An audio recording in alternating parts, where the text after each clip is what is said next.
Okay, and speaking of the smart meter for my gas service, one of the supposed advantages of that is that you're able to do things like this, look at your gas consumption on a day-by-day basis. So this was my gas consumption in May, just before I put in the tankless heater. And then this was my June bill, and I had again one therm show up on the 29th. Since that day, I haven't been able to access any data, so I don't know if their system is down, but it's not showing anything. But if I go back to my account, here's my current bill, $0.00. It was $1.10 in July, and then my August bill so far is $0. They haven't registered a therm on the meter, so I guess the meter transmits the current meter reading several times a day to their receiver, and then I guess once that cubic foot total equals one therm of consumption, then you get billed for that. So I had one therm in the July bill, and that was at 40 cents for the gas and 70 cents for the transportation or delivery charge, as they call it. Now, one thing I wanted to mention, this is, I get my gas through Pacific Gas and Electric, or PG&E as they're known, and I believe they have a $5 to $10 minimum service charge for most accounts. Kind of depends on your billing plan. I got a bill for $0. They actually mailed me a $0 bill. And the way I'm doing that is, this is CenterPoint's residential plans here. This is what I'm paying, the 39.9 or 40 cents per therm. And then I pay my gas company 70 cents to deliver that gas to me. So my net cost is $1.10 per therm. I think the going rate through PG&E is like $1.30 something per therm. So I'm saving about 20% on a per therm basis. So that's a decent savings right there.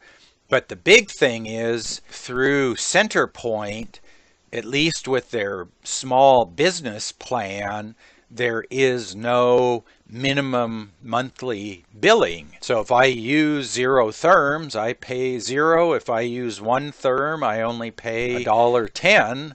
Versus through PG&E, if I use 0, I would still pay $5 to $10. So in my case, this is saving me between $5 and $10 a month on the minimum charge. So if your monthly gas consumption is, say, 7 therms or less, you might want to look into one of these third-party gas plans. And I've been using this, like I say, for 10 or 12 years, and it's actually saved money all the time. I know when I talked to the fellow originally, I was a little skeptical. He assured me that no matter how much gas I used, either a very small amount or a very high amount, I would save money in all cases, and that seems to be true. I got a bill for $0.00, so that would have been $5 or $10 right there, strictly through PG&E. And if we look at their terms here, let me see here. Yeah, so this is their residential and small commercial plan here. And so they talk about, here's the price, 40 cents per therm. And then here's the 70 cents that I pay for delivery. I think that's that number.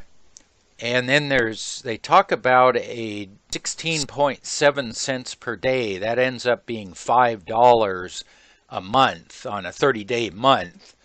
So I think the residential plans have a $5 minimum charge, but I have their small commercial plan, which has no minimum charge. That's how I'm able to get the really low gas bill.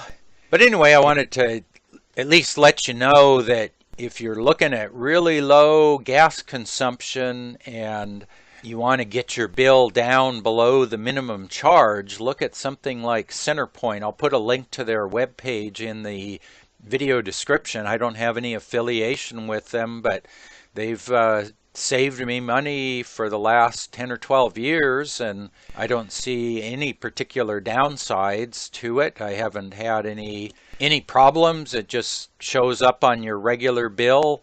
You pay your regular bill to the utility just like normal. The only difference is the utility sends these guys 40 cents and keeps 70 cents for themselves. I guess when you buy the gas from the utility directly, the delivery cost is built into the price you pay. Here, everything's broken down. So anyway, I thought I'd share that with you. Check in the video description. I'll put a link to the web page here. It seems to be pretty easy to sign up. As I recall, we just filled out a few things on a form, and the guy went off, and a couple of months later, my gas bill dropped. And it's been down ever since. Anyway, if you have any questions about that, post up in the comment section down below here. I'll put some of the other tankless water heater links over here on the side, some videos you might be interested in. And as always, thanks for watching.